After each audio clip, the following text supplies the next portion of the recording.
XRP holders, let's talk about the current situation. All the latest and the greatest. Hello, beautiful people. Shalom, money makers. We're going to talk about XRP now that I'm back and I'm fully locked in. We're going to getting back to normal schedule, 3 videos a day.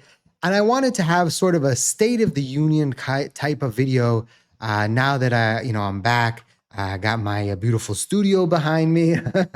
We're going to talk about the current situation of XRP and the crypto market. All I ask from you is that you give me a beautiful smile to send out those good vibes, even if the market is down or the market is feeling extreme fear, or the market is feeling depressing. We keep our course, okay? We keep the beautiful smiles. We keep with our plan. We keep with what we have been doing if it has been successful, right? If you're doing something and it's not successful, for example, you're doing some sort of trades or day trades that are not successful, maybe you need to flip it up a little bit. Maybe you need to change. Maybe you need to try something else, okay? But as always, I will never tell you to buy, to sell, or to hold, of course, because I don't know day to day what the market is going to do. Of course, not financial advice. Always do your own due diligence before you decide to invest. So let's get into it. Currently, XRP is sitting at $2.33, down 1% on the day. XRP basically moving with the crypto market. And actually, Bitcoin was a little bit more aggressive on the sell-off on Friday, right? Where XRP did pull back, but to 217, but was a little bit less aggressive if you're just looking at how the ATR, meaning how much actually Bitcoin usually moves and how much XRP usually moves. XRP has a tendency to move a little bit more aggressively, more volatile than Bitcoin, okay?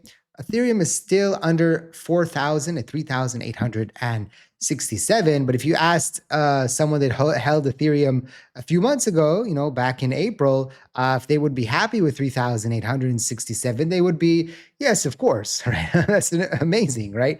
But right now, after we're in October and we had a new all-time high for Ethereum and we had a new all-time high for Bitcoin and we had a new all-time high for XRP, you remember back in July, right? I know there's going to be people that will say, well, in 2017, we hit 380 something, right? That was, of course, the former CTO of Ripple. David Katz calls it the kimchi price because it was a price that was only on South Korean exchanges. It had to do with the exchange rate to the Korean won. So it's not really, but we can call this the all-time high of XRP, okay, 365. And since then, we've, it's not been the best time here for XRP. But right now, XRP is at $2.33. So even though we had this Red Friday or however you want to call it, XRP is basically back to the levels that it was in July, right? And in July, I was in the same mindset that I am right now. Of course, I was anticipating for the end of the year because historically, end of the year is usually good for the markets. There's a few factors behind that. The main factor is that many hedge fund managers and money managers and people that are reciprocated for how much money they make to their clients, right? They get big bonuses or they have quotas that they need to close towards the end of the year. And when that happens, historically, the markets have been very, very positive because let's say you have a year where it hasn't been great or it's been, mid. By the end of the year, all these market managers, they start flowing money into the market because they want to get good returns. They want to show, oh, look here, see, I got good returns. And then historically, first quarter is usually bad because there's a lot of sell-offs after that because they already got their bonuses, right? So that's why historically the end of the year has been good. Some people might say, well, towards the end of the year, people look at their finance and maybe they say, oh, I got a little bit extra money left over and start investing. That could potentially be happening. But then on the flip side, towards the end of the year, you also have Christmas and you have holidays and Thanksgiving and that's, a lot of expense for many families out there. So there's a yin and a yang there. But historically, fourth quarter has been very, very good for stocks, for crypto. And so that's why October was something that we were waiting for. But if you remember, I kept warning about this because last year I saw all over crypto Twitter, October. and nothing happened. But then what happened? November was amazing. And this year, July was amazing. And maybe last year, August was amazing. So every single time, every single year, there's a different scenario. There's different geopolitical things that are happening. There's different things that are going on in the markets. Our job, right, as investors, is to look at the current situation and try to figure out where we are in the cycle, right? And are the assets that we are interested in buying, are they considered in our eyes cheap or expensive? If they are cheap, then you have to decide, do I want to buy it now or do I not want to buy it now? And if you think it's expensive, you have to ask your question, do I want to sell it now or do I want to buy it now? There's been many assets in history that people thought that were expensive, but they kept going up. And there were things that people thought they were cheap and they kept going down. Again, you have to risk manage yourself and try to figure out what is best for you, okay? It's very, very important. But right now, we're looking at this current situation and we're seeing that buy the dip activity is incredibly strong. Investors bought $3.9 billion in US equities last week following 3 straight weeks of selling, according to Bank of America. Net inflows to single stocks hit $4.1 billion, the 5th largest since 2008, and the largest on record week when the S&P fell at least 1%. This was driven by institutional inflows of $4.4 billion, the most since November of 2022. You see this. Okay, this is the one that I'm going to emphasize and look at a little bit more deep. Institution inflows, $4.4 billion, right? So you remember I told you that these funds, right, they need to get good numbers. Well, many of the funds sold off back in April and March on the tariffs because they thought that the market was going to collapse and they were afraid, right? And they kept selling and they kept pushing the market down. But then what happened? Retail and others started coming in and pushed the market back up and the market recovered. But these big institutions, they stayed on the sidelines and they missed out on the gains. So right now they're in a situation where they are at a loss, okay? And so now they're going to be pushing the markets up in order to cover that missing piece that they don't have this year. Okay, retail investors bought $1.1 billion, marking their second weekly purchase out of the last 6.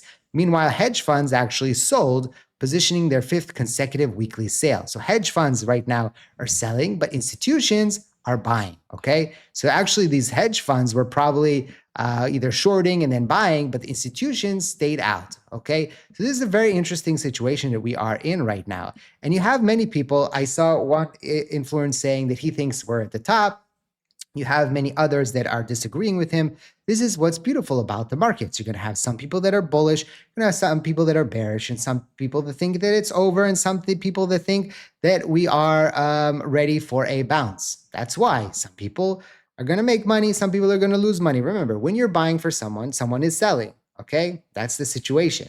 And you have here Virtual Bacon saying fear is maxed out, leverage is gone, and sentiment is gone, right? That's not the end of a bull run. That's the reset before the next one. Make it count, right? The bull run doesn't end with depression. That's not how it works. It ends, like the top is always in euphoria. It's always in euphoria, right? And if you think about it here, we ran up last cycle, right? And then there was a sell-off. I'm sure that right around here, everybody was depressed and everybody's like, oh, it's over, right? But then what happened? We had a secondary run up and then we had a new high. Now, again, this whole run up, there was a lot of things that were happening. Of course, it's not, basic one-to-one, but the market ran up again. And probably here, there was max euphoria, right? People are like, oh my God, we had a dip. We had things were running up and we had, if you remember in that time frame, memes were going crazy and things were going bananas. And November, December, Doge was popping, and there was a lot of things that were happening there. It was a lot of craziness, right? But that's when the euphoria was the highest, and we had a sell-off. Okay, and so I don't feel euphoria. Do you feel euphoria? I never felt euphoria. I didn't feel euphoria when we were running up here, even though I was actually doing very, very well on my trades. I wasn't feeling euphoria. Because I was looking at assets, I didn't see any crazy things that were going on. I didn't see any, Pepes or Shibs or Doge or anything like that was popping off. And so I didn't feel the euphoria. We didn't have an NFT craze, right? We didn't have anything like that. We didn't have metaverse tokens that were going banana. Like we haven't had any of that yet, right? It's such a weird cycle, right? 2020 and 2021 was unique. 2017 was unique. Every single cycle was unique. We didn't really have any uniqueness, right? Maybe you could say AI, cryptos, gaming cryptos that were hot for a while, but we haven't really had anything really crazy in this cycle. It's a very weird cycle. We know that it's different. We know that it's not playing by the same rules. But long term, I'm just looking at it, and yes, maybe we dip down more, and I'll be able to accumulate more assets at lower prices. That could potentially happen. But I don't know what I'm going to do. Every single scenario I play out differently. Every single scenario I try to have a plan in place. And again, it's up to you to try to have a plan in place for everything that happens. And we can continue to talk about it, and I'll continue to show you factors that are telling us that we might, not be at the top. And I'll also bring you factors that might tell us that maybe we are at the top, right? Because I bring you the good, the bad, and the ugly. Again, not financial advice. Always do your own due diligence before you decide to invest. By the way, also, I just want to remind you that I will never contact you on social media asking you to sign up to anything or to send me any money. If you see me anywhere that is not YouTube, this is not me. I'm not on TikTok. I'm not on Facebook. I'm not on Instagram. I'm not on Telegram. I'm not sending you DMs. Be very, very careful out there, okay? So right now, we know that history told us that when gold tops, Bitcoin bottoms and starts the parabolic run. We witnessed this in 2020, and we're on the verge of repeating it in 2025 again. Gold market is very, very strong right now, okay? A lot of money is coming out of crypto and going into gold, and is going into silver, and is going into those equities, and is going into the stock market, yes, as the stock market is still very, very strong. And it's coming out of crypto, right? Because right now, crypto is blah, right? That's the term. Stock market is very, very close to all-time high. It's not blah, even though there's actually, it's in fear, right? And of course, crypto is in fear too. But the current situation is that equities are not coming to crypto. And this is just how it is, right? When you have a situation where equities, a certain equity isn't very popular and it's oversold even, smart money usually flows into, but retail money does not, right? And retail sentiment is usually low. When does retail come back? When everything's pumping, when there's FOMO, when everything is hunky-dory, that's usually when retail comes. That's when retail interest comes. But you're not there. You're right here watching this video with me on a Sunday morning, and I really appreciate you. By the way, if you haven't yet subscribed to the channel, now's the time to do so. Of course, check out the links in the description down below if you're interested in trading. Our partner BTCC will give you the opportunity to do so. Check out the links in the description down below. We also have Bitunix and Blofin if you are interested in opening up leverage trades. But please, please, please trade responsibly. You can make a lot of money with leverage, but you can also lose a lot of money with leverage. So be careful, read the user agreement, understand the risks and rewards, and understand that exchanges have closed down before they've closed positions. So read the user agreement, make sure you understand the risk. By the way, on these exchanges, also you can do spot trading, you can do copy trading. So it's not just leverage. Check out the links in the description down below, and you'll get some bonuses if you sign up using my link. So back to where we are right now. Mike Investing is a trader that I have been tracking recently. He's been doing very good on his callouts. And he's saying, I'm officially calling it. Bitcoin is positioned for a major parabolic squeeze to 135 for end of the year rally. It's clear Bitcoin is about to bounce hard off the 50 WMA. In addition, a wallet known for being an insider with 100% accuracy opened along. Don't miss out, right? We don't know if this is for sure going to happen. But we know that when everything seems bleak, that's usually when the market turns around. That's when everybody's saying it's over, it's over, it's over. That's usually when we have a sell-off, a turnaround, right? Remember, right here, everybody was saying we were at 191 for XRP, right? In the summer, right? I remember that the voices in the comments and the voices on Twitter and everywhere was like, this is, we're over. And then what happened? XRP popped 100% in the next month. Now, will something similar happen this time? I don't know. Will something more aggressive happen? Maybe. Will there be a dud? Maybe. Again, you have to decide short term how you're allocating your assets, medium term how you're allocating your assets, and long term how you're allocating your assets. Okay? I'm diversified. I don't have all my eggs in one basket. I have my investments in multiple cryptos. I have my investments in multiple facets, okay? Not just in crypto. That's very, very important. Someone smart once told me, So you're going to have ups and downs in every single market. Sometimes this market is going to be down and that other market is going to be strong, and that's going to be holding your portfolio up. And sometimes there's always going to be a balance. And sometimes, in black swan events, for example, everything's down, like the pandemic, the tariff situation where both stocks and crypto were down, and real estate was actually holding strong in many countries. But there's always going to be something that happens, right? In 2008, it was everything. Real estate went bad, stocks went bad, like everything. And people that bought at those lows in 2008, 2009 made so much money, right?